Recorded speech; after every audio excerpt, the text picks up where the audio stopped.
Y previamente a la otra del lado ubicamos el escenario de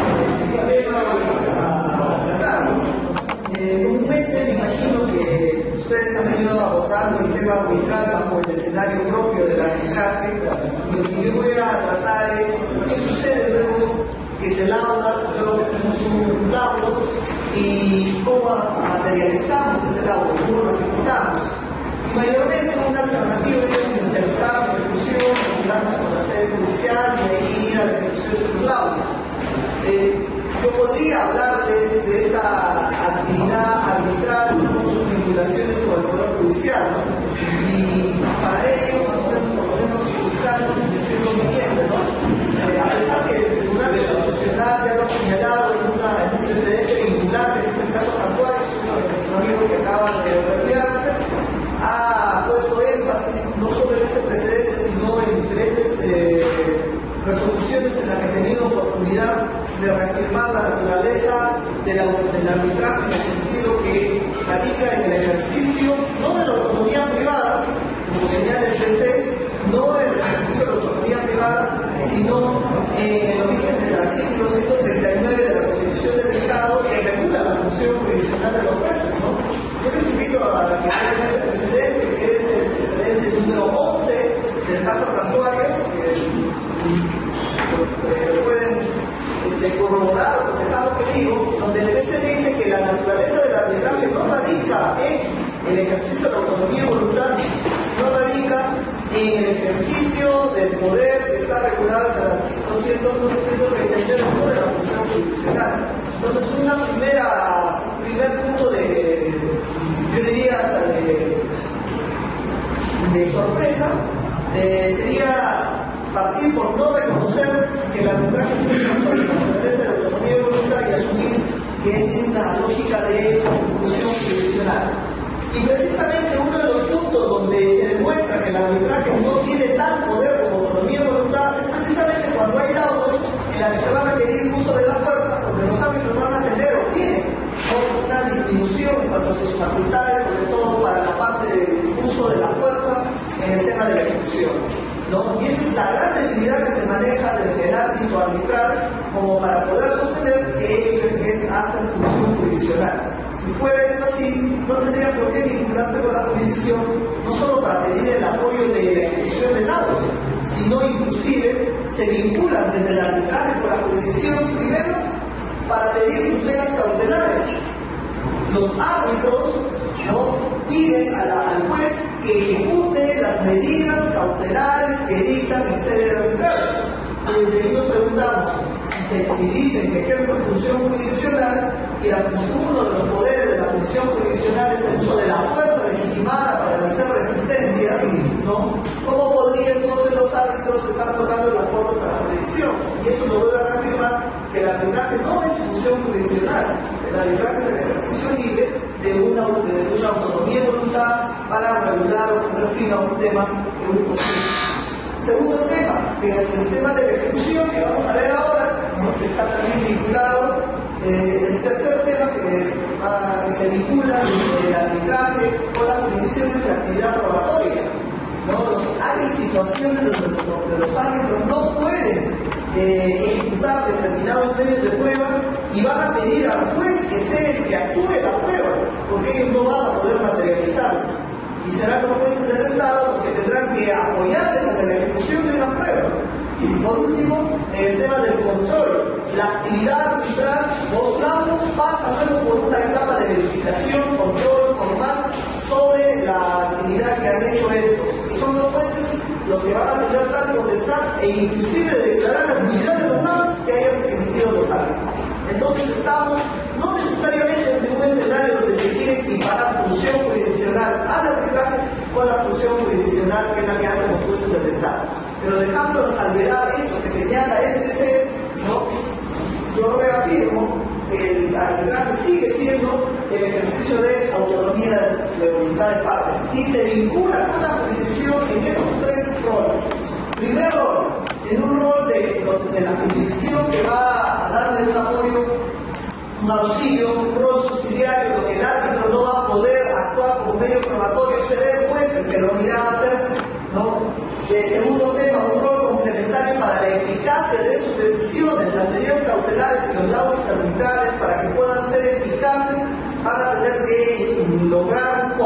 consentimiento de parte de la jurisdicción para poder materializarse. Y por último, hay un rol contralor, verificar desde la jurisdicción la actividad de los árbitros a través del recurso de anulación. De todos estos roles, porque de todo podríamos hablar, pero con el transcurso del tiempo, solamente nos vamos a ubicar a trabajar este rol, el rol desde la jurisdicción, cómo va a complementar los laudos para materializar esto, la ejecución forzada. De eso vamos a hablar, ¿no? Y para abordar este tema, tendríamos que plantearnos la siguiente pregunta, ¿no? ¿Cuándo termina el arbitraje? ¿Cuándo termina el arbitraje?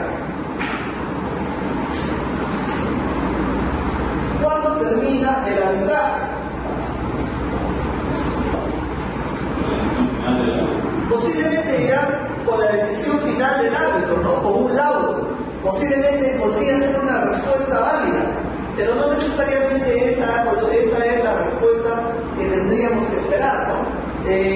Tendríamos que ubicar que los laudos siempre son de tres tipos de laudos: laudos declarativos, laudos constitutivos y laudos de condena.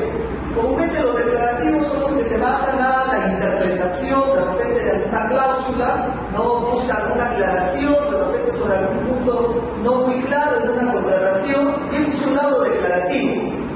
Un laudo constitutivo es la que pretende de repente poner fin a una relación contractual, no una ejecución de obra que se declara resuelto el contrato por algún incumplimiento de la prestación. Ese es un laudo constitutivo. Y un laudo de condena es un laudo que encierra una obligación de hacer, de repente de cumplir una obra, de dar una suma de dinero o de repente demoler, de no hacer, ¿no? Entonces, ¿por qué es importante tener focalizados de tres tipos de laudos que se pueden emitir? Laudo declarativo, laudo constitutivo y laudo de condena. Porque los laudos declarativos y los laudos constitutivos se van a abordar, como dice acá el amigo, se va a abordar con la declaración que hagan los árbitros en un laudo. Y ahí termina el procedimiento arbitral con ese laudo. Pero los procedimientos que encierran laudos de condena no van a terminar con la emisión de un laudo. Deberían terminar con la ejecución de ese laudo. ¿No? Entonces, esta es la idea que tenemos que marcar. No todos los procedimientos arbitrales, no todo arbitraje puede terminar con la emisión de un laudo. El arbitraje tiene que terminar con la ejecución del laudo. Y para ir a la ejecución del laudo, solamente irán a la ejecución los laudos de condena, los laudos que tienen obligaciones, y obligaciones que tendrán que ser ejecutadas, posiblemente con la intervención judicial, para vencer la resistencia del condenado a hacer algo, pero que se resiste voluntariamente a querer cumplir eso que se ha fijado en los laudos. Entonces, dos escenarios súper claros. Y el tema de hoy está vinculado con la ejecución de laudos, entonces tratará solamente de los laudos de condena, porque el resto de laudos declarativos y constitutivos jamás su escenario va a ser por lo menos el que vamos a trabajar hoy, que es la ejecución de laudos, ¿no? Entonces, cuando nuevamente volvamos a plantear la pregunta ¿cuándo termina el arbitraje?, tendremos que plantearnos si es que se trata de una controversia meramente declarativa o constitutiva, terminará con el laudo, como textualmente también lo señala la norma. Pero cuando estamos hablando de controversias que encierran obligaciones y que han generado laudos de condena, concluirán con la ejecución de ese laudo. Esa es la idea, con la ejecución de ese laudo. Ahora la pregunta es, ¿y cómo vamos a ejecutar el laudo? ¿Cómo se ejecuta un laudo? ¿No? La forma más tradicional que hemos conocido de ejecutar laudos es vinculándonos con la autoridad judicial para que ella sea la que nos preste el apoyo para la ejecución. Pero como ya les he dicho, es una idea muy tradicional, que hasta ahora la mantenemos y hasta ahora también recurrimos a ella. Sin embargo, nosotros tenemos en la actividad arbitral y sobre todo en la normatividad, tenemos un gran mecanismo para que los laudos se ejecuten, no necesariamente siempre vinculándolos con los jueces del Estado para que ellos sean los que puedan ejecutar, sino que también hay la posibilidad que las partes entreguen esas facultades de ejecución a los árbitros y sean los árbitros los que puedan ejecutar los laudos, Esto que yo les comento no es una situación que contempla la actual ley. la vieja ley derogada por este decreto legislativo 1071 ya lo comprendía, ¿no? Por ejemplo, cuando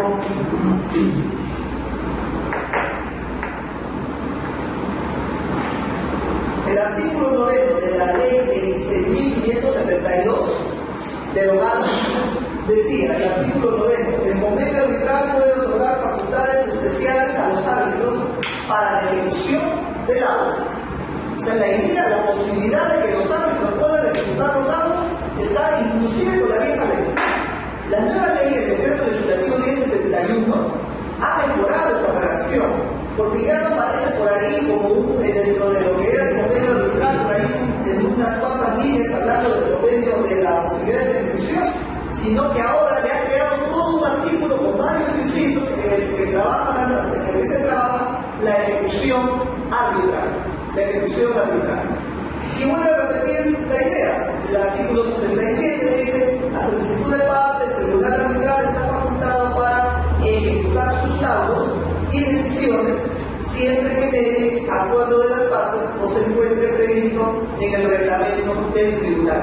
Siempre que medie acuerdo de las partes o se encuentre previsto en el reglamento arbitral. Por lo menos en 2 o 3 instituciones arbitrales que he empleado su reglamento arbitral, ¿no? He encontrado una de ellas, por ejemplo en la Universidad Católica, he encontrado que se pacta o que como parte de política, mejor dicho, de la institución arbitral que está administrando, los árbitros tienen la facultad de poder ejecutar sus propios laudos, ¿no? Y el mensaje, y lo digo, y siempre me apasiona hablar de este tema de la ejecución arbitral, porque de repente es el otro lado de la orilla no vivida por los árbitros, porque muchos árbitros terminan su historia laudando y nunca más nos preguntaremos o se preguntarán los laudos: ¿y qué pasó con ese laudo? Al final, ¿cómo terminó su ejecución? ¿Cómo se materializó? Las partes, ¿cómo satisfacieron eso? Que por lo menos se entregó como fórmula de solución. Y esa respuesta es la que vamos a dar desde el punto de vista judicial, porque termina en sede judicial para que se puedan materializar esos laudos, ¿no? Entonces, el mensaje de esta sesión de hoy es plantear estas figuras, recurrir a estas figuras, a las facultades de ejecuciones que las partes deben dar a los árbitros, para que ellos tengan la posibilidad de ejecutar esto.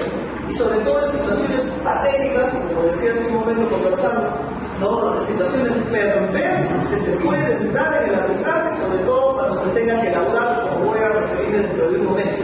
Situaciones perversas que se dan en la actividad arbitral y que deberían corregirse, que es la razón de ser de esta, por lo menos, con ideas que quiero compartir con ustedes.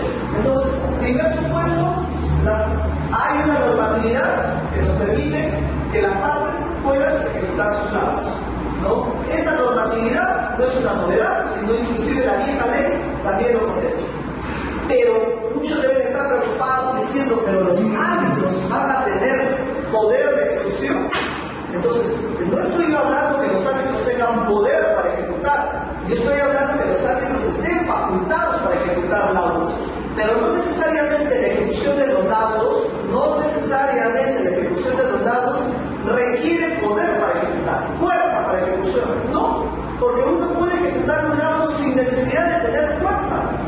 Cuando yo requiera fuerza, recién tendría que vincularme con los jueces del Estado, porque en base a ese monopolio de la fuerza, esa situación en la que se ha legalizado el uso de la violencia única y exclusivamente por la función jurisdiccional de los jueces del Estado, solamente a ellos tendría que vincularme cuando requiera fuerza. Pero no necesariamente toda ejecución de laudos va a requerir fuerza. Pondremos algunos ejemplos. Y cuando no va a requerir fuerza, perfectamente pueden ejecutar esos laudos los propios árbitros. Cuando van a requerir fuerza para vencer resistencia de obligados que voluntariamente no quieren cumplir, recién ahí tendríamos que vincularnos con la actividad judicial. Ejemplos de laudos que no requieren fuerza para su ejecución. Supongamos que ni siquiera de laudos, también en sede judicial pasa lo mismo. Por ejemplo, si uno quiere formalizar de repente una contratación, una compra-venta, alguna transferencia, en el sentido que se defina si realmente se ha dado o no se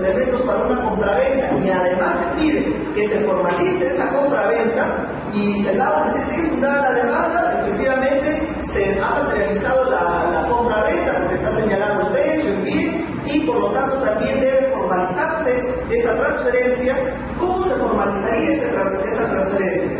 Sin utilizar fuerza. ¿Cómo se materializaría celebrar una escritura pública sin utilizar fuerza y habiendo otorgado las partes facultades de ejecución a los árbitros?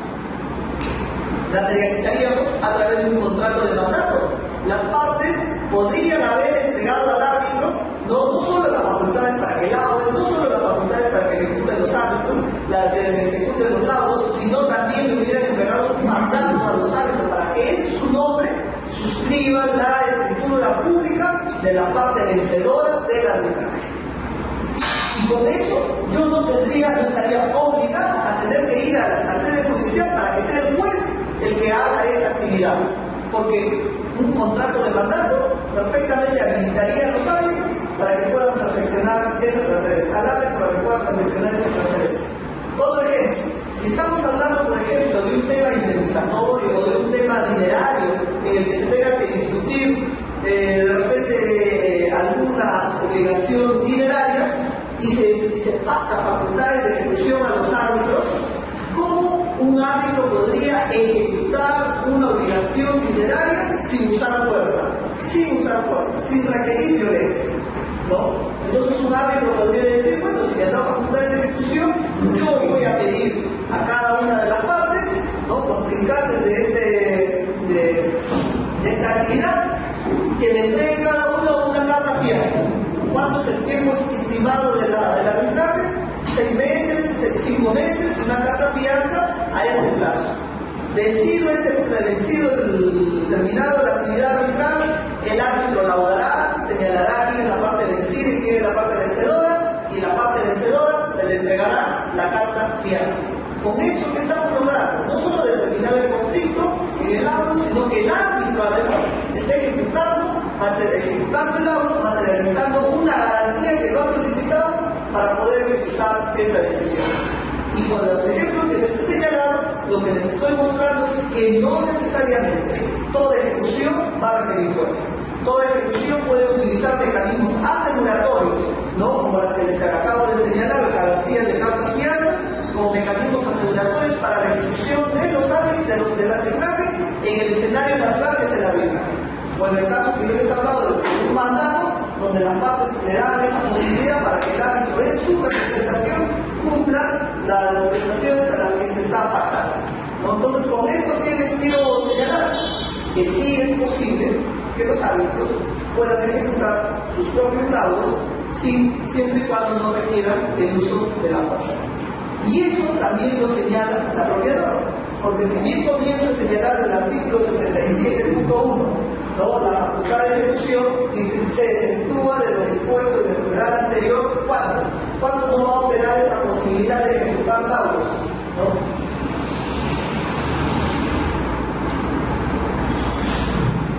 Cuando se da este supuesto, se exceptúa de lo dispuesto en el numeral anterior, el caso en el cual a su sola discreción el tribunal arbitral considere necesario o conveniente requerir la asistencia pública. Si bien los árbitros tienen facultad de ejecución, pueden a su sola discreción advertir que no van a poder continuar con la ejecución de ese arbitraje, de ese laudo arbitral, porque van a requerir la asistencia de la fuerza pública, el uso de la fuerza, y por lo tanto no tienen ellos poder para utilizar esa fuerza, y ahí en ese caso recién hasta ahí termina la actividad de los árbitros y entregarán lo que han avanzado para que sean los jueces del Estado los que continúen con esa ejecución arbitral. Entonces, la idea que quiero mostrar acá es, bueno, la primera que ya les he dicho, que el arbitraje no necesariamente termina con el laudo, sino termina con la ejecución. 2, que tenemos un marco normativo que nos apoya para ello. 3, que las ejecuciones no necesariamente requieren fuerza. Hay posibilidad de ejecutar laudos sin requerir fuerza. 4, que cuando vamos a requerir fuerza para vencer resistencia de condenados que no quieren cumplir voluntariamente con los laudos, recién en esas circunstancias nos vincularemos con la actividad de los jueces estatales. Este es lo que hemos avanzado hasta este momento, ¿no? Entonces, y Ahora, ¿qué sucede cuando llegamos a este momento? Porque lo que hemos dicho hasta lo que ha expresado hasta el momento, hay casi, diríamos, una ejecución segmentada. ¿Segmentada por qué? Empieza en el escenario arbitral y se trunca, porque voy a requerir la fuerza para continuar con la ejecución. Entonces, ¿cómo continúo con la ejecución en sede judicial? ¿Cómo me vinculo cuando voy a requerir la fuerza? ¿No? Y acá empieza el primer problema. Y el problema va a plantearse en qué mecanismos se utilizan, cuál es el procedimiento, cuál es la ley aplicable que voy a invocar para ejecutar el laudo de sede judicial, ¿no?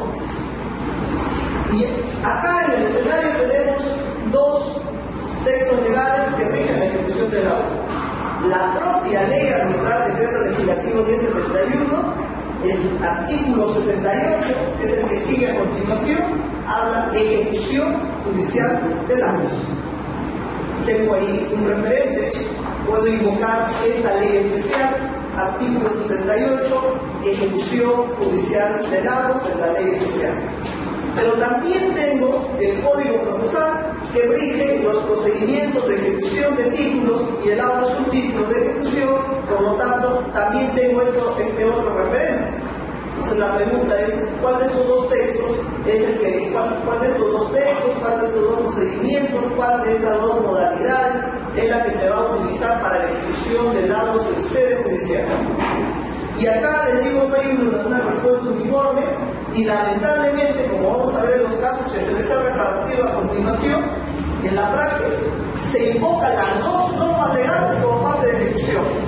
Como van a leer en los casos que se han repartido, los jueces no solo invocan al Código Procesal, sino invocan a la ley especial, las dos leyes, ¿no? Los dos referentes normativos que regulan una misma historia. Cuando la idea es que una norma es la que debe utilizarse para la ejecución del laudo y no necesariamente las dos que se vienen utilizando.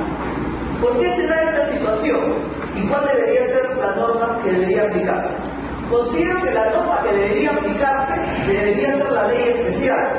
La ley especial, siempre y cuando las partes hayan dado facultades de ejecución a los árbitros, hayan los árbitros comenzado a operar la ejecución, se haya truncado la ejecución porque requieran fuerza y a continuación continuamos con el artículo 68, con ese procedimiento, con la ley especial para ejecutar en sede judicial. Pero si no se ha dado facultades de ejecución a los árbitros, si no se han dado facultades de ejecución a los árbitros y se quiere ejecutar un laudo, no tendremos más alternativas que utilizar las reglas del Código Procesal que rige la actividad de los procesos de ejecución. Conclusión, utilizar una y otra norma estará en función de si entregué facultades para ejecutar a los árbitros o no. Si la entregué, seguirá siendo la ejecución la ley especial. Y si no la entregué, la ejecución se regirá por las reglas del Código Procesal. Pero de ninguna manera podemos fusionar estos dos mecanismos para crear una ejecución juntando dos normas que tienen una visión totalmente diferente. Ahora, ¿por qué se recurre a juntar estas dos normas? Porque eso es lo que vamos a apreciar, se aprecia en la práctica. Porque si nosotros aplicáramos la ley especial, vamos a encontrar que es una ley súper ultra rápida, no permite impugnaciones, los plazos son súper reducidos, las posibilidades de contradicción o cuestionamiento de un título se basan solamente en dos razones: has cumplido con la ejecución o se ha suspendido la ejecución de repente porque hay un recurso de anulación. En cambio, si yo voy a utilizar las reglas del Código Procesal, tengo hasta para plantear excepciones, tengo un sinnúmero de argumentos para justificar contradicciones, tengo plazos inclusive más amplios, tengo posibilidades de recurrir en una y en otra instancia, entonces tengo un procedimiento más amplio. Entonces, cuando se empieza aplicando debidamente esta ley especial, la lógica de los jueces es decir, bueno, sí, pero se está recortando el derecho a la defensa, la tutela es una tutela restringida que se está dando a la jurisdicción, hay que darle a los ejecutantes el máximo de posibilidades y por lo tanto apliquemos con añadidura también las reglas del Código Procesal a la otra instancia, todas estas posibilidades que tienen para permitirle un proceso con garantías.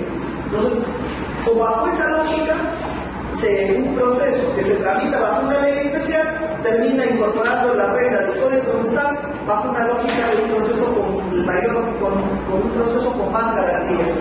Pero yo no creo, por lo menos en mi opinión, que debería asumir un proceso con más garantías, porque cuando alguien decidió involucrar la discusión y la solución de un conflicto en el escenario legal, lo decidió libremente a sabiendas del procedimiento, de las ventajas que se asumía con el arbitraje, con un procedimiento ultra rápido, especializado y todo, ¿no? Y por lo tanto uno decidió asumir ese modelo.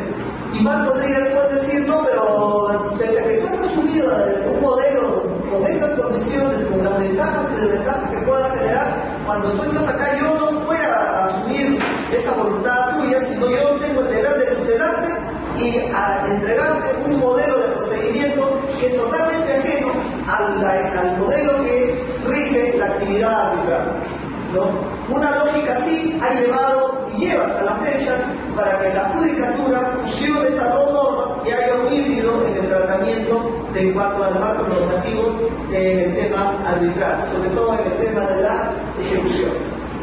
Ahora, ¿cuál es la situación problemática de la ejecución arbitral?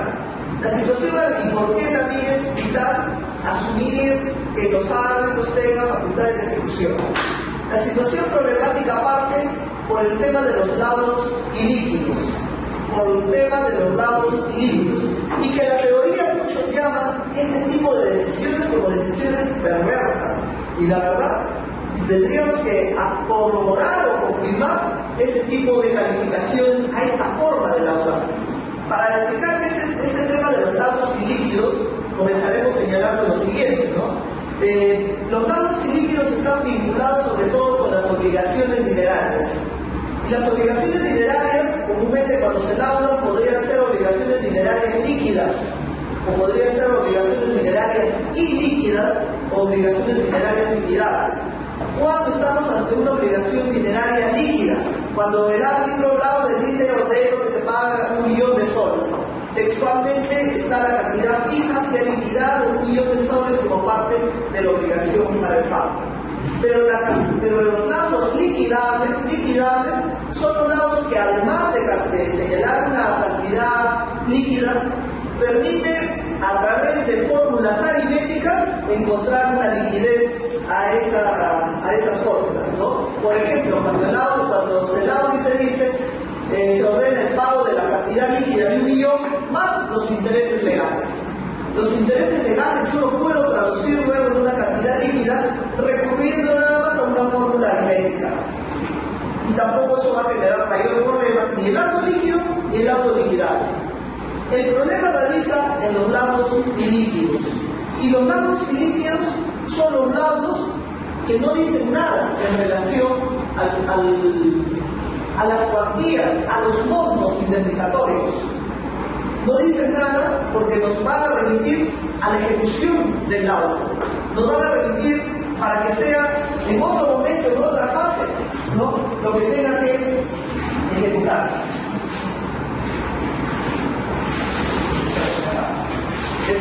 Y como profesor voy a poner un ejemplo para poder explicar este tema de los laudos ilíquidos, un ejemplo doméstico, lamentablemente, y luego traduciremos esto en extractos de laudos que ustedes van a poder apreciar de mejor forma.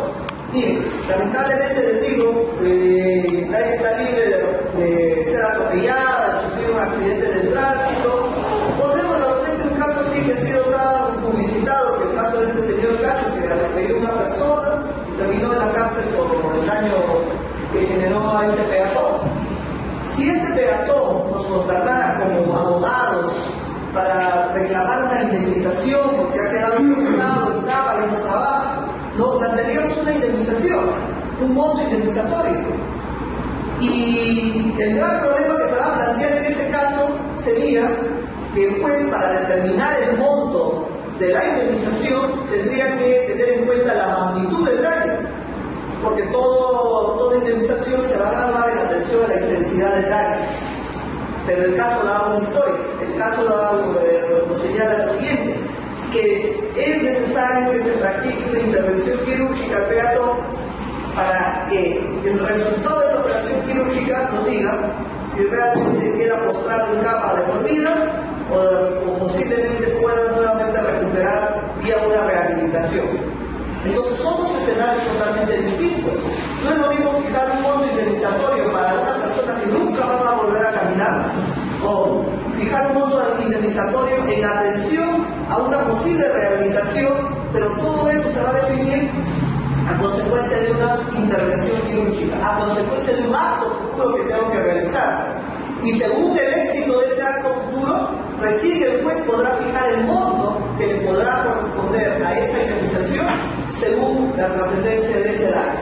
Entonces, acá algunos jueces podrían decir una fórmula de sentencia: fallo, declaro fundada la demanda y por lo tanto ordeno que el demandado Cacho cumpla con indemnizar al demandante con una suma que se fijará en ejecución de sentencia. Con una suma que se fijará en ejecución de sentencia, claro, porque hoy yo no lo puedo decir, porque todavía tengo que esperar ese acto futuro y el resultado del éxito de ese acto futuro recién va a tener una implicancia sobre el voto. Eso son las reservas, las sentencias con reserva de condena o las sentencias ilíquidas. Al final nos dicen que nos tienen que indemnizar, pero no nos dicen a cuánto, y nos remiten a un escenario futuro para realizar un acto como intervención de un perito para que luego podamos recién agotado ese acto, ¿no?, saber cuánto es lo que nos va a corresponder como indemnización. Entonces, realmente tenemos un título de ejecución, un título que nos permita exigir una obligación, por ejemplo, a este demandado Cacho para el cumplimiento de la indemnización. No, porque todavía hay que crear una condición para luego liquidar esa condición y para luego tener la exigibilidad de esa situación. Entonces, por eso se dice que este tipo de decisiones son decisiones perversas, porque cualquier persona que recibe un fallo de esas características nos está diciendo que tenemos razón, pero no sabemos ni podemos ejecutarlo. No se podrá ejecutar porque todavía hay muchos pasos que seguir, muchas actividades que realizar. Esta misma lógica la traducimos a la actividad de los árbitros. La actividad de los árbitros, ahí hay no digo una tendencia, pero por lo menos en la actividad judicial, los laudos que llegan son la mayoría, que ser laudos de condena con reserva, o laudos ilíquidos, laudos que nos dicen fórmulas de solución y esas fórmulas todavía hay que liquidarlas. Hay que cumplir con los parámetros, con las ideas que han señalado los árbitros como la alternativa de solución bajo esas fórmulas.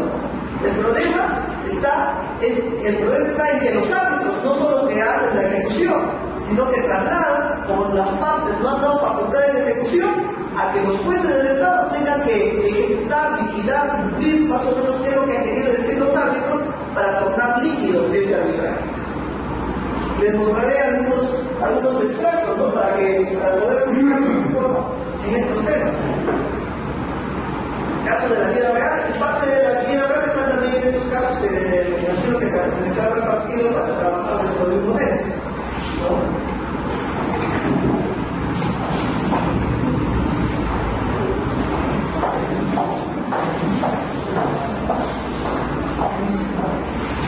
Por ejemplo, este es un laudo ilíquido de la Municipalidad de Chorrillos con Lima Garcés, ¿no? En ese laudo, ¿qué se dice? Declara fundada en parte la demanda en los extremos relativos a la adquisición del grupo electrógeno, gastos de combustible y la indemnización por daños y perjuicios por la resolución del contrato de concesión y de evolución del mercado de abasto de la Municipalidad de Chorrillos, así como el reembolso de las mejoras introducidas por Lima Garcés. O sea, hasta ahí nos están diciendo que tenemos derecho a que nos reembolsen por las mejoras introducidas por Lima Garcés, ¿no? Pero dice extremos que deberán ser determinados por peritos. En conclusión, nos han dicho que nos tienen que reembolsar, pero que vayamos a buscar un perito para que luego liquide y nos diga las partes. Pero este es el laudo. Y muchas personas reciben y dicen, oh, laudo, ¿no? Entonces es un título ejecutivo. Inicio un proceso de ejecución, me voy al juez a pedir que me haga la ejecución como un título ejecutivo. Y lo que tienen ahí no es un título ejecutivo.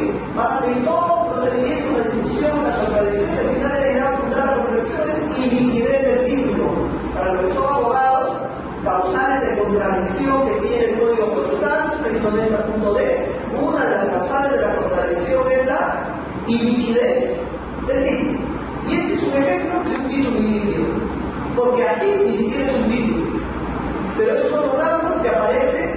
que son fórmulas de solución, pero que todavía tienen que agotarse esa fórmula de solución. El problema es dónde se debe agotar esa solución. Y el problema es dónde los peritos tienen que hacer esta liquidación. En el escenario arbitral, no en el escenario judicial. Lo lógico es que lo hagan en el escenario arbitral, porque ahí hacer estados es el origen, los árbitros son los que han creado esa fórmula y ellos son los que tienen que monitorear a los peritos, ellos tienen que decir cómo va a hacer esa liquidación y no transmitirlo para que el juez, que nunca conoció esta historia, que la parte jamás quisieron que los jueces vean este caso, terminen los jueces decidiendo a ver qué quiere decir el árbitro, qué dicen los peritos y enfrascarnos en una discusión de la que nadie quiso que los jueces por lo menos intervengan. Y todo esto proviene por no haber dado facultad de ejecución a sus árbitros. Porque si ustedes hubieran dado facultad de ejecución, las partes hubieran dado facultad de ejecución, los árbitros serían los que deberían continuar a ejecutar. Ah, claro, y eso va a implicar pues mayor trabajo, porque esto es lo más menudo, lo más operativo, esto es lo más complicado, ¿no? Toma más tiempo la ejecución que el auto mismo, ¿no? Claro, pero si toma más tiempo, la propia ley también faculta en el artículo 72 para que a los árbitros se les abone honorarios adicionales, porque evidentemente va a ser un trabajo pues más complicado. Artículo 72 de la propia ley arbitral puede pedir anticipos porque van a intervenir en la ejecución de estos laudos. Por ejemplo, acá tenemos otro laudo de Consorcio Minero con Centromin Perú. Sí, digamos. Se da la impresión de que si los árbitros tuvieran facultad de ejecución tampoco se puede ejecutar ese laudo. Ellos nos tienen que entregar un laudo líquido. Los árbitros tienen que hacerlo líquido en el escenario arbitral, con facultades, ellos.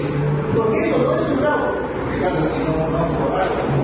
Vamos a una prueba necesaria como que pueda elaborar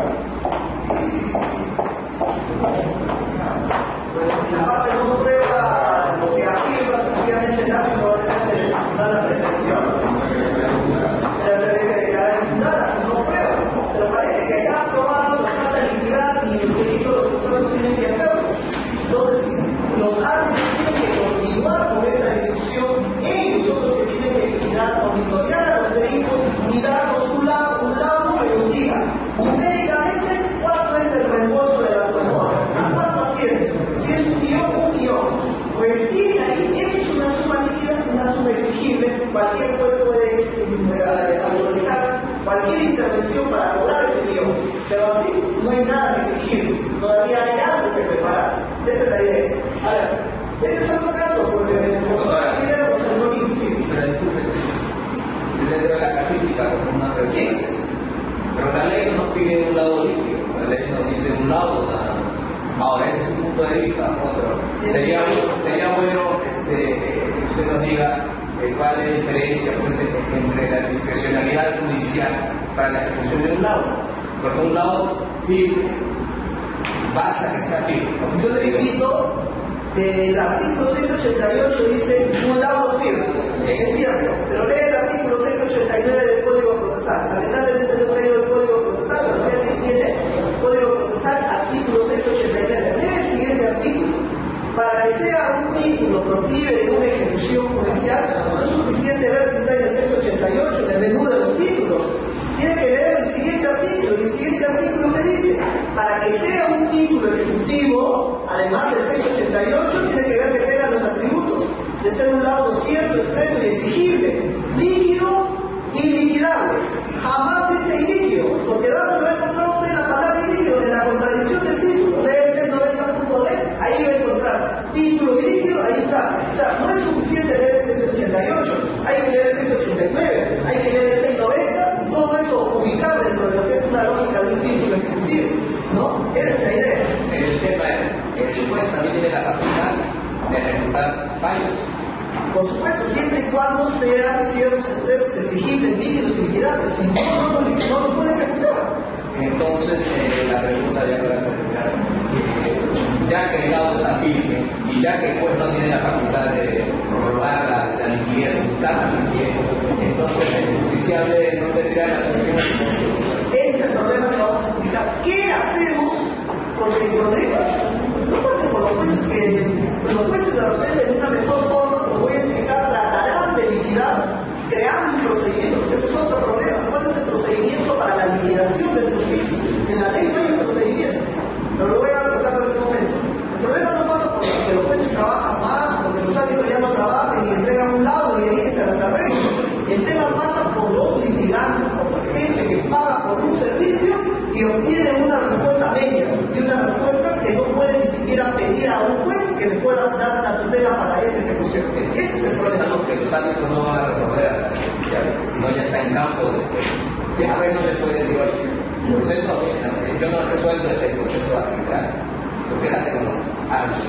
soy juez, yo tengo la facultad de poder ejecutar o buscar la liquidez como última ratio para que esa persona, ese judicial, tenga una solución.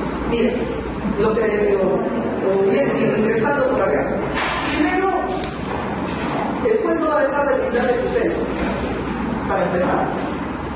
El tema tampoco, no, por eso he dicho, el tema no pasa porque los árbitros quieran trabajar y dejar ahí a todos su trabajo y los jueces porque no quieran seguir trabajando. No pasa por eso, no pasa por lo que tienen que soportar los litigantes que asumieron un modelo de solución como es el arbitraje. Bien, de repente lo voy a explicar con esta experiencia. Miren, estos casos, esto es un cuadro del 2005, pero yo les aseguro que ahora tomamos al 2012 procesos de ejecución, siguen con la misma anomalía. Miren, en esta primera columna está el tiempo que se demoraron en laudar, y en esta segunda columna es el tiempo de ejecución de los laudos en sede judicial. Empezaremos con el primero.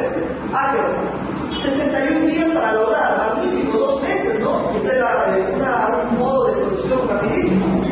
1079 días en ejecución del laudo, y todavía ninguno de estos había terminado. Se hizo un corte nada más para saber hasta acá cuánto tiempo va asumiendo, ¿no?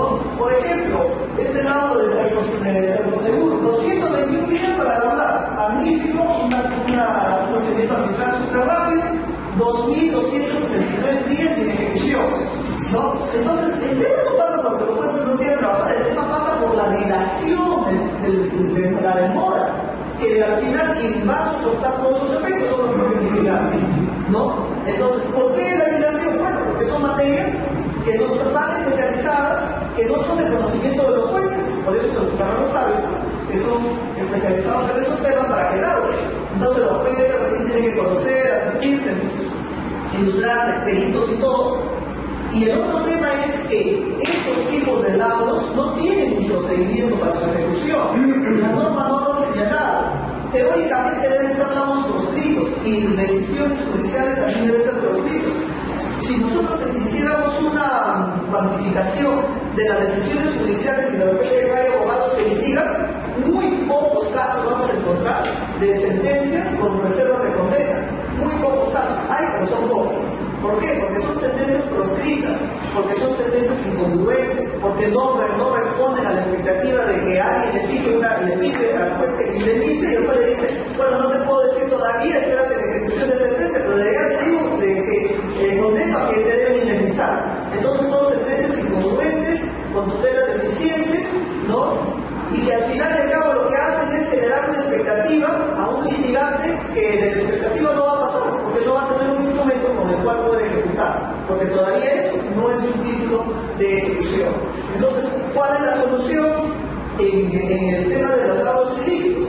La solución en el tema de los laudos ilíquidos todavía pasa por convertirlo en líquido en el escenario judicial. Un proceso declarativo para liquidar ese laudo como líquido. Un proceso declarativo. ¿Cuánto tomará el proceso declarativo? Con los peritos, el debate y todo, hasta que en blanco y negro los peritos nos digan a cuánto asciende. Luego que los peritos, con intervención del juez, las partes, se fije la liquidez, recién eso es un título ejecutivo. Recién ya hay una cantidad líquida. Eso es un título ejecutivo. Recién nos involucraremos en el proceso ejecutivo. Recién. Sí. Podría hablarse de una ejecución parcial, por ejemplo, que el lado de una fundada y van a ejecutar los 5.000 soles más intereses legales. Porque ya en un profito se podría pedir una negociación. Ese lado es perfecto. Cuando un árbitro dice, fallo que debe pagar 800.000 más intereses legales, eso es un lado que debería darse.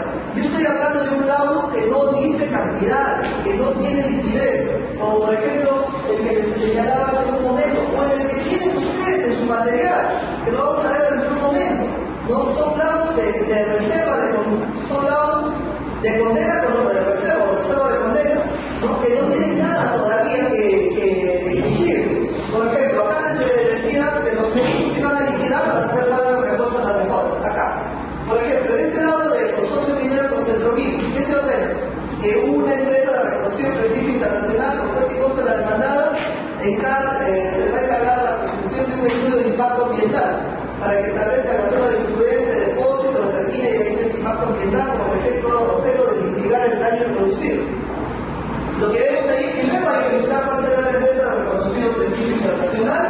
¿no? Y tiene que hacer un estudio de esas características. Por este lado todavía continúa acá con el profesor. Miren, por ejemplo, este de las llamadas eróticas de telefónicas o Magimé, que se les aquí acá un modo con ese consumo de estas llamadas eróticas que al final se llegó a determinar cómo se tenía que hacer los reembolsos, ¿no? Porque no todos habían hecho esas llamadas, pero eso había que reembolsar. Entonces, dice, ordena que en ejecución del auto se proceda a nombrar un perito contable. Muy bien.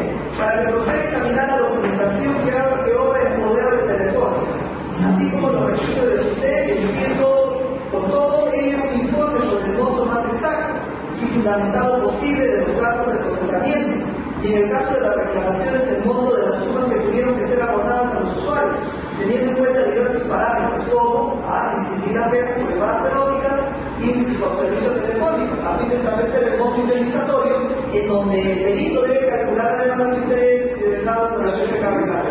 Esta fórmula de solución que crea el árbitro, esta fórmula debe ser trabajada en blanco y negro con sumas a cuánto asciende lo que se va a devolver en el escenario arbitral.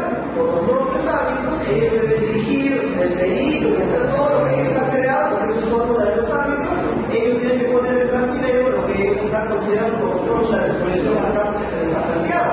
Pero no desde el ámbito judicial, lo que los jueces tienen que ponerse a entender esta materia, y aquí eso genera limitaciones al final, por la contabilidad que se ha mostrado, está perdiendo. Entonces, ¿cuál es el mensaje, no?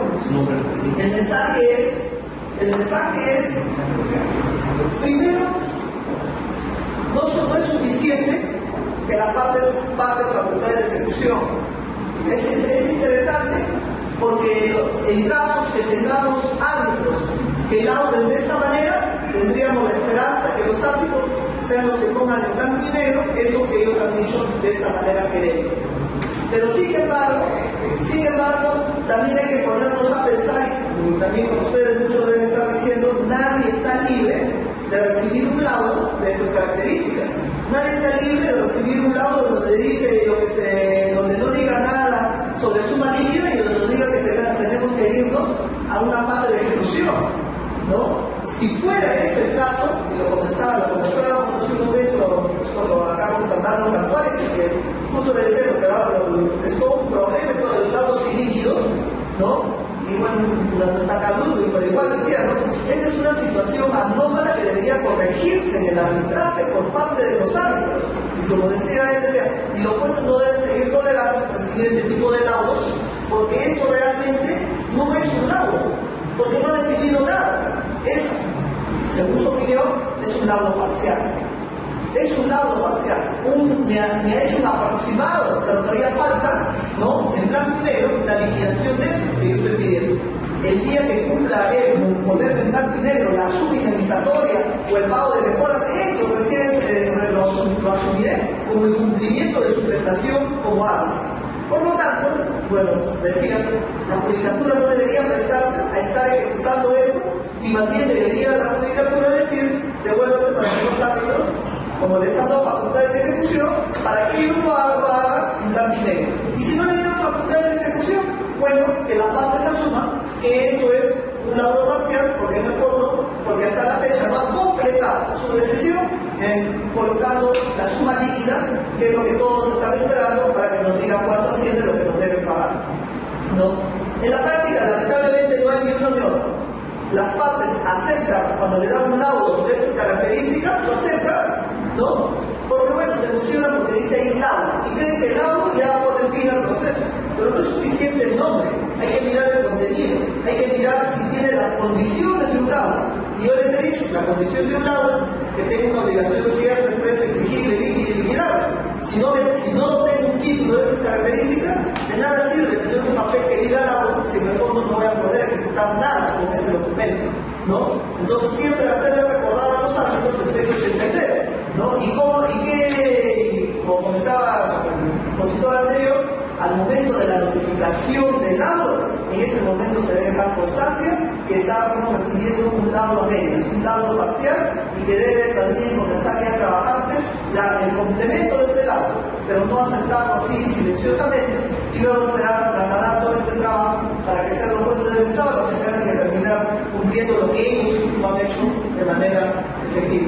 Sí, lo que pasa es que hay un poco de crítica, yo creo es hay un problema legal, o sea, ¿qué me refiero?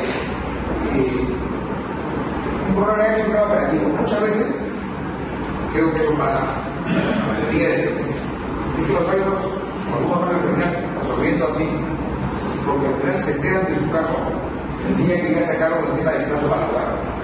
Pero cuando ya se enteraron para hablar, dicen, sí, pues, tiene razón, pero en realidad no está totalmente acreditado. Cuando eso nos debieron haber que durante todo el procedimiento legal, para tiene facultades para todo un educatorio, todos los procesos de seguro para el caso. Cuando uno recién se entera del caso, cuando van a hablar, se encuentra con el mismo problema. Tema 2. El tema es que si te encuentras ya con ese problema que te pasó, en parte, no veo mucho escenario que tengas con mucha capacidad de acción, porque ya sacaron el plazo para hablar.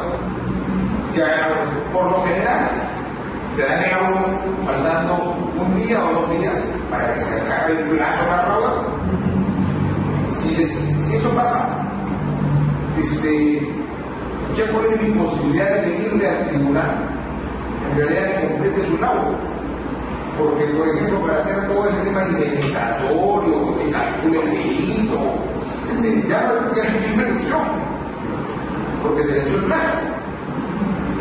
Y al final me quedo con un título que pretendo ejecutar, que probablemente la Corte me diga, ¿sabe qué? Esa cuestión no se puede ejecutar, y tiene razón. Y al final, yo no sé si tengo un laudo o no tengo un laudo, porque hasta dónde me voy a quejar cuando quiero iniciar un nuevo tema. Me voy al poder judicial para decir no hay laudo, porque lo que me entra cualquier cosa no es un laudo ejecutable, y me van a excepcionar por ahí hasta la cosa privada, y poniendo una discusión muy compleja. Y mi regresa será un problema complicado. A lo mejor la regla podría ser cambiar la premisa de la ley, y cuando el usuario tenga per se facultad de ejecución, la parte natural en todo caso relacionada de eso, porque la norma actual es no tiene facultad de ejecución, salvo que la parte no lo dice su reglamento de seguridad. Esa parte de la medida al revés. Entonces la ley podría ser que la medida sea distinta. El área no tiene facultad de ejecución, salvo que las partes se activen. Claro, podría ser a la inversa, porque se asume que el convenio también le permite facultad de ejecución, salvo que la parte expresamente manifieste. Pero por eso que es popular, no hay. Claro, con eso podría de repente permitir que los árbitros, si bien por el tema del plazo tengan que laudar, también hay la posibilidad que por ley son los que tienen que ejecutar los laudos, por ley son los que tienen que ejecutar los laudos, que a partir de ese laudo permitirían prepararse para la ejecución, ¿no?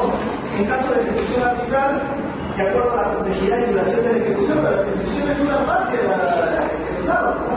Podrían retirarse horarios adicionales, ¿no? Entonces podría de repente por ahí ver toda esta segunda fase de la historia que nos tocará aquí, porque la verdad que hay situaciones en que todavía requieren pruebas de mayor información para que se pueda definir todo en un lado. Entonces también tener un lado abierto, el plazo que se pacta también es un plazo favorable, ¿no? Recurrir a este tramo de una especie de laudo parcial y luego la ejecución que completaría o culminaría esta segunda fase podría ser una situación.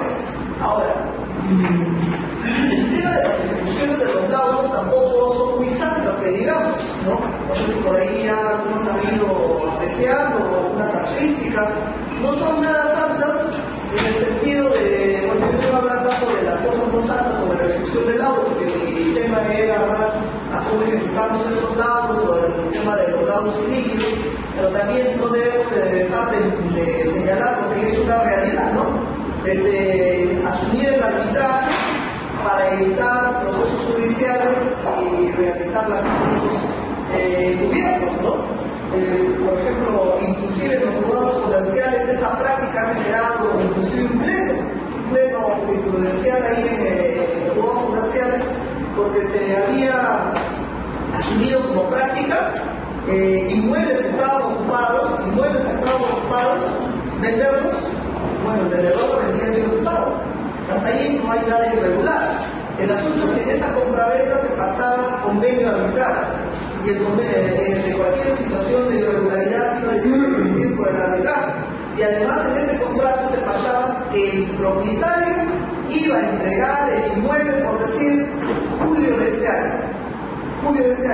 De antemano yo digo que el inmueble estaba ocupado, pero no por el propietario que vendía, sino por un inquilino que habrá estado 20 años viviendo ahí en el inmueble, de los cuales ese inquilino, de esos inquilinos que son bienes tercerantes, y bien complicado dotarlos, ¿no? Entonces, no dar otra mejor forma de idea de vender no sé si realmente se vendió o no, pero bueno, el tema era una compraventa con convenio arbitral donde el vendedor se comprometía a entregar la posesión del bien, ¿no? Y la pregunta era, ¿qué posesión iba a entregar el vendedor? Si nunca me era poseedor, porque había un inquilino de años viviendo ahí en ese inmueble, ¿no? Entonces llegaba julio de este año, como no había entregado el bien, porque planteaba su procedimiento arbitral, salía el árbitro, que por cierto era el mismo árbitro, también el mismo notario, pero es un hecho casúdico, ¿no? Entonces salía el mismo árbitro y laudaba. El tema ahí no tengo otro, se ve en las fórmulas, pero decía, bueno, pero si me esperan un minuto, te puedo cambiar la fórmula para que no haga nada.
una posición, esa es la posición que fue asumida inclusive por la sala comercial.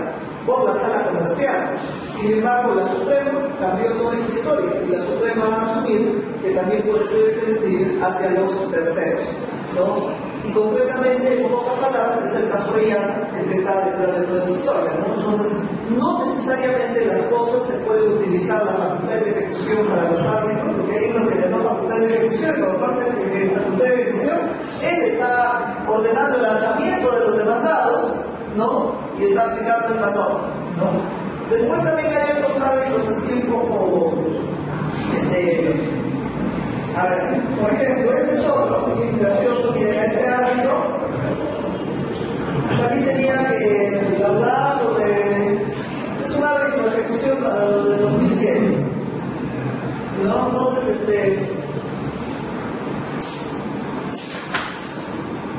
una deuda no pagó, como tenía facultades de ejecución, decidió disolver y liquidar la sociedad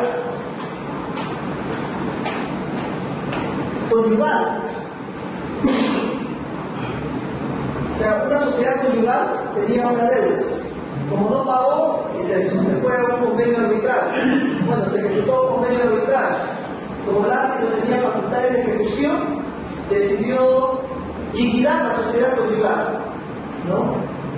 Y pidió luego al juez comercial para que liquide la suma, bajo persiguiendo que el juzgado ratifique lo que él ha dicho, la disolución y la liquidación, ¿no? Declarada mediante resolución arbitral, ¿no?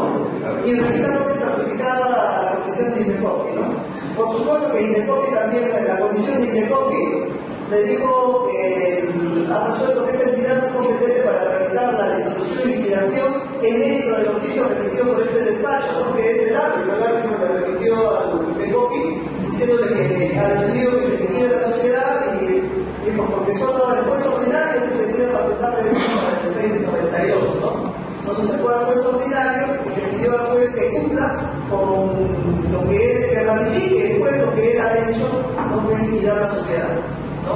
Y así situaciones parecidas de estas cosas. Bueno, este es el tema de los lados. La última situación que se ha visto es también un caso parecido al de Orellana, pero la gran diferencia es que no es Orellana, es otro caso de otro señor, se simula una persona que ya va a fallecer, se le simula como que ha vendido unos bienes y que ha pactado también un convenio arbitral, al final fallece y este señor tampoco paga, se inicia el supuesto acreedor la ejecución, el procedimiento arbitral, sale el laudo y ordena el remate de los bienes y bueno, y todas los bienes que habían estado este causante, lo inscribe y lo pueden hacer todo esto, ¿no? Porque bueno, todo era falsificado, la firma del causante y todo, cuando la asociación dice, no, pero eso no es la firma, el señor jamás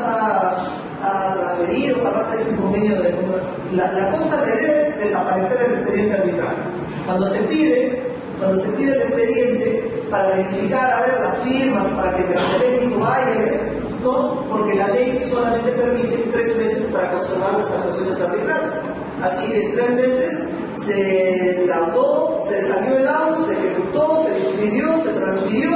Cuando judicialmente se pide, porque se plantea un recurso de anulación para controlar esa actividad anómala, ya no hay expediente, no hay nada, por ley en 3 meses se tiene deber de la custodia. Y el árbitro, cuando el juez le reclama, dice, no, pues, legalmente yo tengo 3 meses para haber conservado las actuaciones arbitrarias. El resto no tengo por qué yo entregar nada, porque ya no existe, ¿no? Entonces, situaciones así, donde se borran las evidencias a veces de situaciones anómalas. Felizmente la sala comercial, en ese caso de Teta, porque lo había también publicado, en ese caso declaró la nulidad de ese laudo. ¿Y cómo se llevaban a cabo las notificaciones? Por edictos. Es un caso bien singular, por edictos. Por cierto que jamás existieron los edictos. Se argumentó que había edictos, pero se fue a buscar, pero ahora ni siquiera tampoco había esa situación, ¿no? Entonces, no necesariamente la actividad arbitral puede ser la más alta, ¿no? Siempre, como todas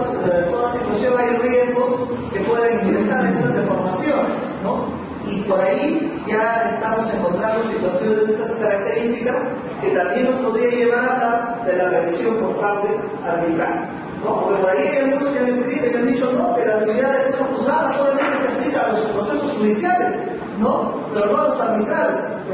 ¿Que acaso la actividad arbitral está libre de cualquier actividad irregular, dolosa, fraudulenta que no justifique una revisión para demostrar estas situaciones anómalas?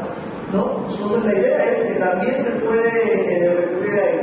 El tema no es la eliminación de laudos vía revisión por revisión de fraudes, no voy a comentar. Entonces vamos a ver estos casos de la vida real, ¿no? Ya sabemos, caso 1, no sé si está la luz, caso 1, solamente el extracto del laudo que está ahí. No sé si me siguen, y con el caso 1, bueno, dice.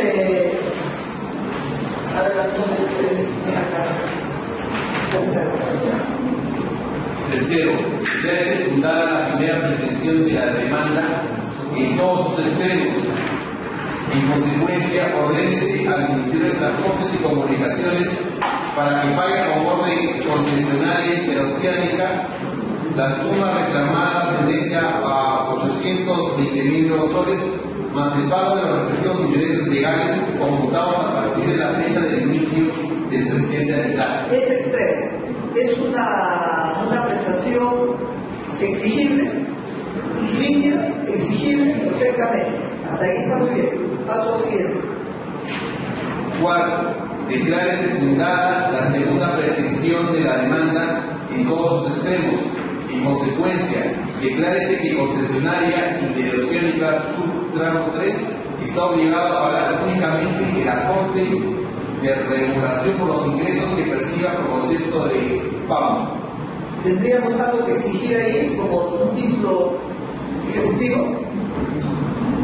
Está obligada a pagar únicamente el aporte de liquidación por los ingresos que perciba por concepto de pago. Yo le diría una mera declaración, pero no hay todavía nada que exigir. El tercero, la siguiente. Quinto, declárese fundada la tercera pretensión de la demanda en todos sus extremos. En consecuencia, ordénase al MTC para que pague en forma directa a los CITRAM el aporte de regulación que resulta de aplicar el 1% a los ingresos que perciba concesionaria interoceánica por los conceptos distintos al PAM. Muy bien. Entonces, acá tenemos un laudo que tiene tres condenas. Una es líquida y dos que son condenas todavía ilíquidas. Si uno tiene este tipo de laudos, lo que sería recomendable es ir a la ejecución solamente del extremo que tiene la condena líquida. Pedirle al juez que haga la ejecución de la suma de 820.000, lo que dice ahí, y en cuanto a las otras dos condenas con reserva, esas condenas con reserva, iniciar un proceso declarativo para que ahí haga lo que señala, ¿no? Lo que aparece textualmente ya fijado en la... Sí. Acá se laudo ordenan su magnífica, acá la parte demandante, y entonces al demandante le dicen que reconozcan usted que debe 100 soles. El demandado le dicen, usted también tiene razón porque recomino, le deben a usted 300 soles. Pero el laudo no compensa, ¿correcto? Entonces el ejecutante, que está en el proceso de ejecución, le dice al juez, señor juez, acá dice que le debe 100 soles. Y dice a su vez que yo debo 20 soles. Entonces, si me lo piden 80, pido que paguen 80. El ejecutante solo hace esa ejecución de compensación. Y después le dice, el ejecutante, yo solamente voy a comunicarle vía de acción por los 100 soles que ha dicho que tiene que cobrar, pero no voy a aceptar los 20 soles que tiene que pagar. ¿Eso es coherente? Sí. No parece que se trata de un solo laudo. Claro, pero no es que se acá, por ejemplo, hay un solo laudo, pero tiene tres prestaciones. Y en el caso que usted está contando, tiene un solo laudo, pero tiene dos prestaciones, ¿no? Entonces, no es que esté en un documento. El tema hay que ver, usted está hablando de un demandante que tiene demandado que ha reconvenido. Que también el mismo laudo contempla una. Técnicamente es como si existieran, mire, técnicamente es como si existieran dos procedimientos arbitrales que se han juntado por la economía a través de la reconvención, ¿no? Pero de ninguna manera el juez podría de repente hacerlo, la operación que usted está señalando, porque al reconveniente, que tiene su propia pretensión, que decidirá él en el momento que quiere ejecutar su pretensión, ¿no? Lo que está haciendo es forzarlo, meterlo, ir a una ejecución por lo que reconveniente, que ni siquiera lo ha querido plantear. El ejecutante no tiene el mismo proceso. Sí, no, porque el ejecutante tiene que pedir que Perdón, no ejecutante. No ejecutante, correcto mi premisa. El auto es uno solo, sí, correcto. Y tiene una condena mezclada, correcto. Entonces, el ejecutante pide que le den a él lo que el laudo lo deja pagar, correcto. Perdón, lo que el laudo lo deja cobrar.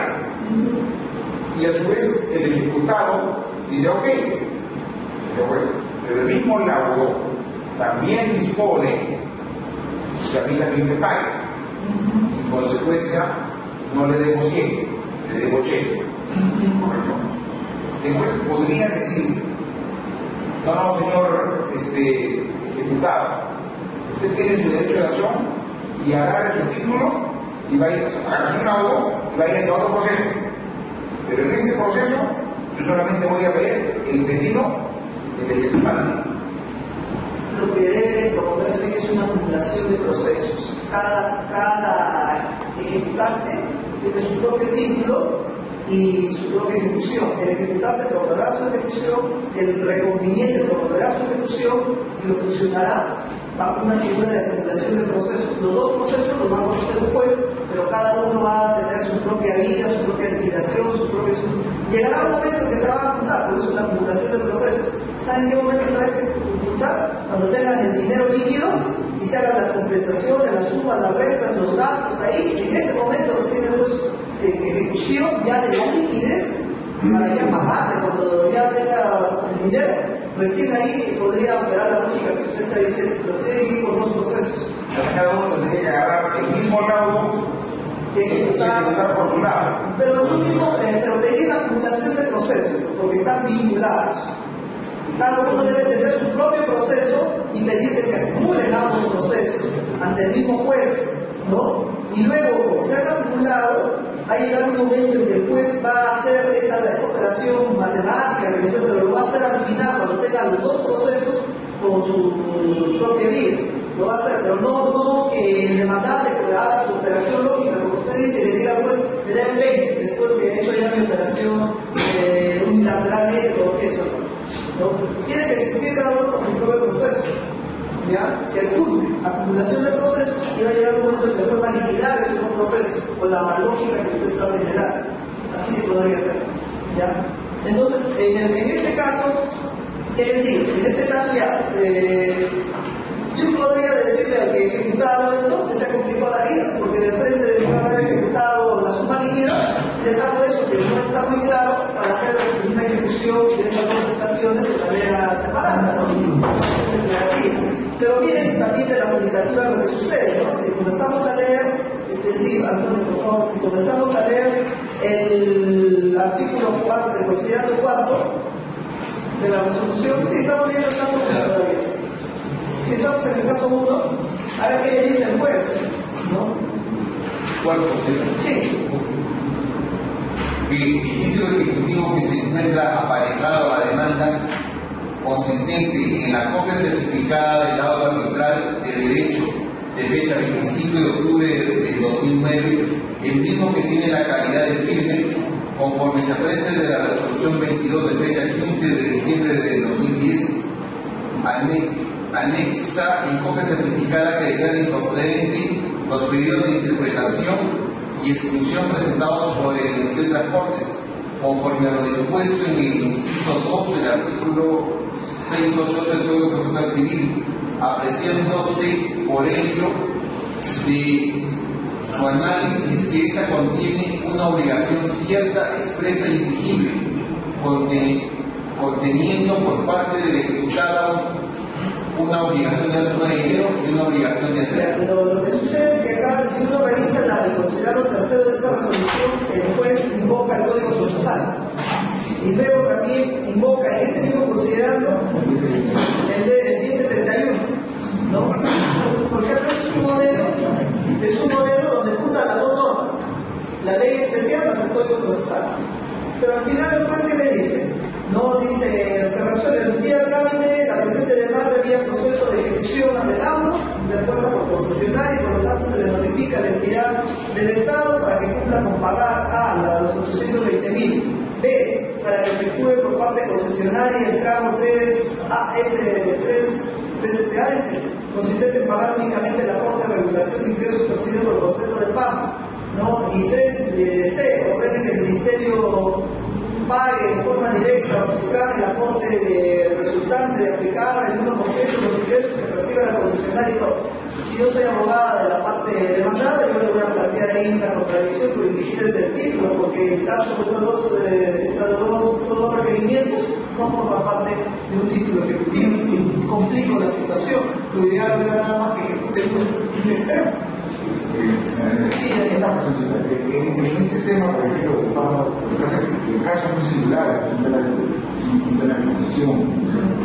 La ley de derechos que se paga tanto en el Ministerio de Transportes como en ocasiones que el concesionario como el considero que el pago se entra en el aporte por regulación. Lo que pasa es que estos temas se regulan con pactos internos. Entonces, al momento que regulan pactos internos, el concesionario le dice a la empresa, mira, todo este derecho que tengo a pagar por regulación, que no paga todo, tú tienes que pagar el 1%. Y ese derecho, además, ese porcentaje, además, se va generando en el tiempo. O sea, no es ahora, lo que seguro, esta ejecución del lado se ha efectuado por una parte del contrato, este contrato de seguro debe ser vigente hasta ahorita. O sea, de hecho, las concesionarias, las integraciones que están vigentes, la norma, el seguro, todas las demás.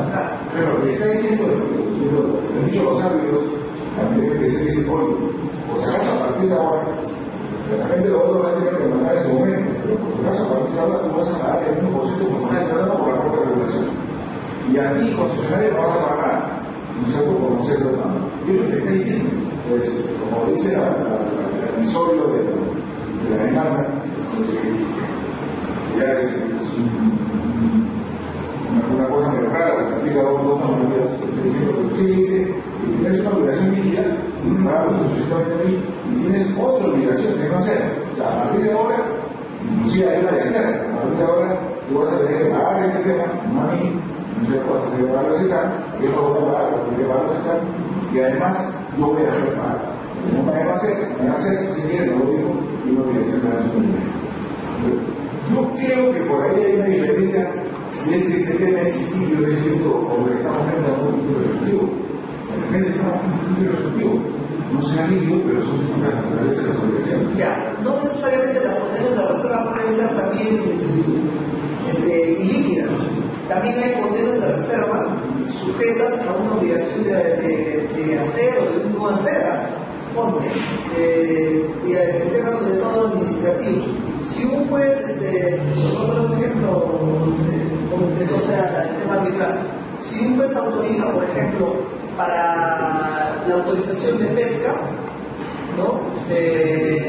La formalización para que una empresa pueda hacer extracción de pescado, pues es una decisión que toda genérica, porque todavía está sujeto a un acto administrativo que no está de la competencia del juez, que es que produce, le autorice la pesca y todos los requisitos que tienen que hacer en el ámbito administrativo.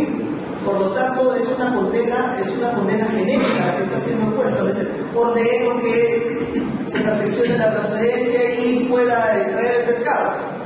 Entonces, pero eso no es suficiente, porque hay que todavía contar con las autorizaciones administrativas y todos los requisitos. Entonces son condenas genéricas de la jurisdicción, pero que tienen que ser avaladas por la autoridad administrativa especializada para que si dé las autorizaciones para la extracción, ¿no? Entonces, condenas por reserva sujetas a una obligación de hacer por una unidad administrativa.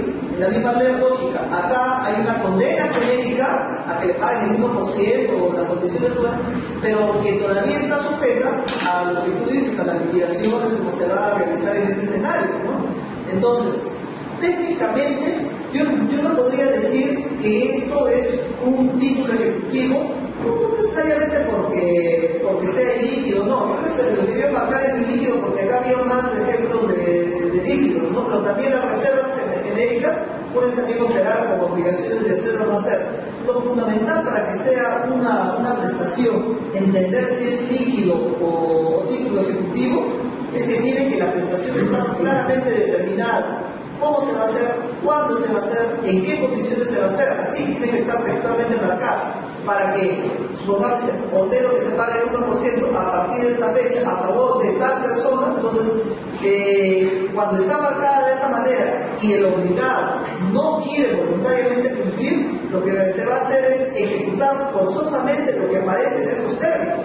Pero como acá todavía es algo gaseoso, algo genérico, algo que todavía, como tú dices, está sujeto a una obligación de ser por la entidad, me imagino, administrativa que le dará esas regulaciones, esto aún no sería un título ejecutivo, por la inexigibilidad. En ese tema, no se sabe, lo que pasa es que, por ejemplo, el laudo tiene una norma resolutiva donde falla de esta manera y dice, fallo declarando la demanda, no baja nada, y declarando la demanda y paga el concepto de pago. Y eso está repetido considerando el mismo sentencia del programa constitucional, de acuerdo a los considerados 167 de la parte considerativa. Y no estamos encontrando en ningún lado que esa razón. Porque la remiten a una parte considerativa.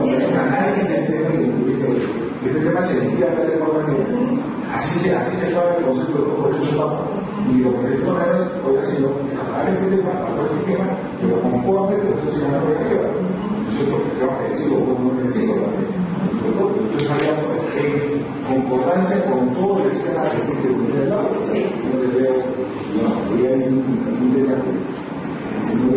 aprovecho tu pregunta. Todo lado con condena de reserva, toda sentencia con condena de reserva, porque su nombre es así, sentencias con condenas de reserva. Que en el caso de las obligaciones dinerarias son ilíquidas. Pero el nombre genérico que ustedes pueden buscar es sentencias con condena de reserva. Todas, necesariamente en sus considerandos, se debe haber fijado cómo se va a liquidar. En los considerandos, necesariamente. Si hablábamos del tema de la indemnización del peatón, el juez debe haber puesto ahí considerando, diciendo cómo se va, qué actos se tienen que realizar, para que el perito se guíe por esas pautas que está señalando el juez. Necesariamente, si bien yo he leído la parte resolutiva, eso no significa que eso sea tal. En las consideraciones está la explicación de cómo se debe pasar, cómo se debe proseguir, ¿no? A raíz de lo que señalan, ¿no? Más bien, yo sugiero, la idea es esta, para evitarnos en discusiones, posiblemente un juez pueda decir, no, este es un título ejecutivo, no es un título ejecutivo, tú podrías decir, si es un título ejecutivo por las explicaciones que estás dando, nada impide que empieces un proceso ejecutivo solamente para ejecutar el primer extremo del auto, que es la suma líquida, y te quitas de cuestionamiento. Y el segundo punto, que es el segundo y el tercero, que tú estás hablando de que estas son obligaciones de hacer, que se tiene que hacer, ya, lo separamos para una discusión de ejecución de estos segundo y tercer tramos, para las cosas que no están claras, sepáralas ahí para que se discutan como tú lo estás planteando, pero las que están súper claras, como es en el caso de una condena líquida, yo diría, ¿para qué vamos a presentar aquí en ese código? Dos procesos de ejecución, uno para la primera prestación, la primera extremo de la demanda, y el otro para las otras prestaciones que se ha condenado en el auto, ¿no? Sería, yo le digo bastante, mirándolo del otro lado de la orilla, no para que se van a complicar la vida, si perfectamente podrían hacer dos ejecuciones de manera independiente, ¿no? Y ahí en la otra discusión ya se discutirá si es una obligación de hacer o no hacer, si es un título ya de ahí, que sigue, pero por lo menos la líquida yo voy avanzando, ¿no? Bueno, y este es el siguiente caso, que es el caso 2. Este es un caso de algo bueno, ¿no? Porque esta es ya una resolución de la sala de la resolución de la sala en la que había distribuido un laudo que se estaba denegando la ejecución del laudo, Y aquí la sala se apela, ¿no?, denegar la ejecución por falta de mérito ejecutivo, ¿no?, por falta de mérito ejecutivo. Y si ustedes leen el considerando primero,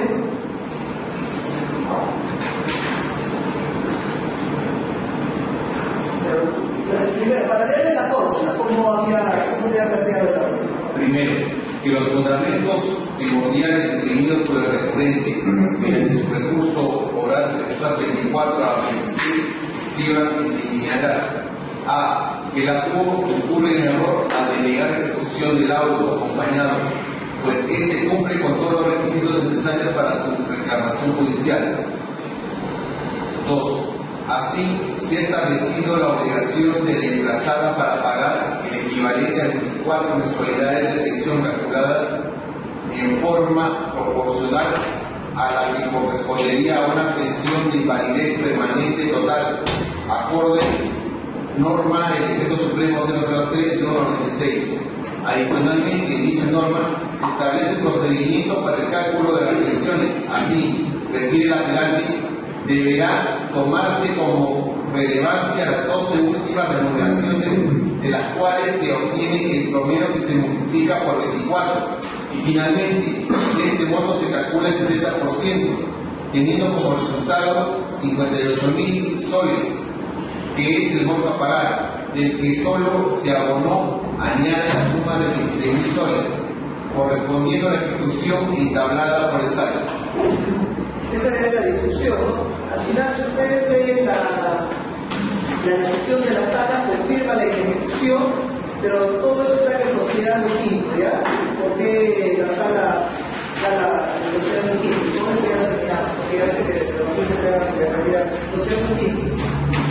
Quinto, que de cotejo entre lo resuelto por la árbitro y lo peticionado por el recurrente, advertimos que el petitorio formulado en los presentes autos no guarda excepción por relato con lo expresamente laudado en sede arbitral. Esto es, en otros términos, que si bien en el auto adjunto se ordena pagar una suma dineral a favor del ahora demandante como consecuencia del segundo referido, y suma de dinero no ha sido expresamente liquidada, sino que, por el contrario, se ha fijado que el procedimiento de liquidación, entendemos, previo al requerimiento y posterior pago, estaría a cargo de la entidad demandada, ONP, punto tercero del auto, y no a cargo de la hora demandante, razón por la que el monto contenido en el auto no es expreso. Sin perjuicio de ello, al parecer, la demandada habría cumplido con efectuar la liquidación que, según esta ONP, le correspondería al demandante, habiéndose, según se desprende de auto, realizado el pago por dicho concepto. Por lo demás, no existe acompañado en autos documento alguno que advierta del monto a la que se envía la remuneración del actor a la fecha en la que deba iniciarse la liquidación aludida.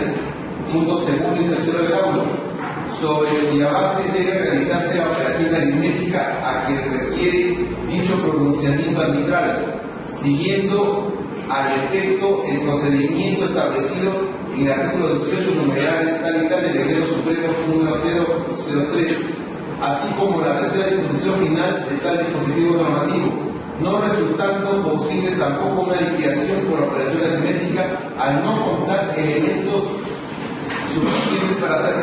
Claro, eso es en pocas palabras lo que la iliquidez del auto, ¿no? Pero acá remite a la entidad o la ONP que se tiene que seguir con un procedimiento y con ciertos valores para que haga la liquidación. Entonces, como ven, la mala noticia siempre se obtiene de la ejecución del auto cuando ingresa al juzgado y el juzgado valora que esto no es título ejecutivo por más que se diga el auto. Siempre bien que el contenido debe estar en los atributos del 189, puede pensar son abogados. Entonces, bueno, espero de que algo haya sabido mirar el arbitraje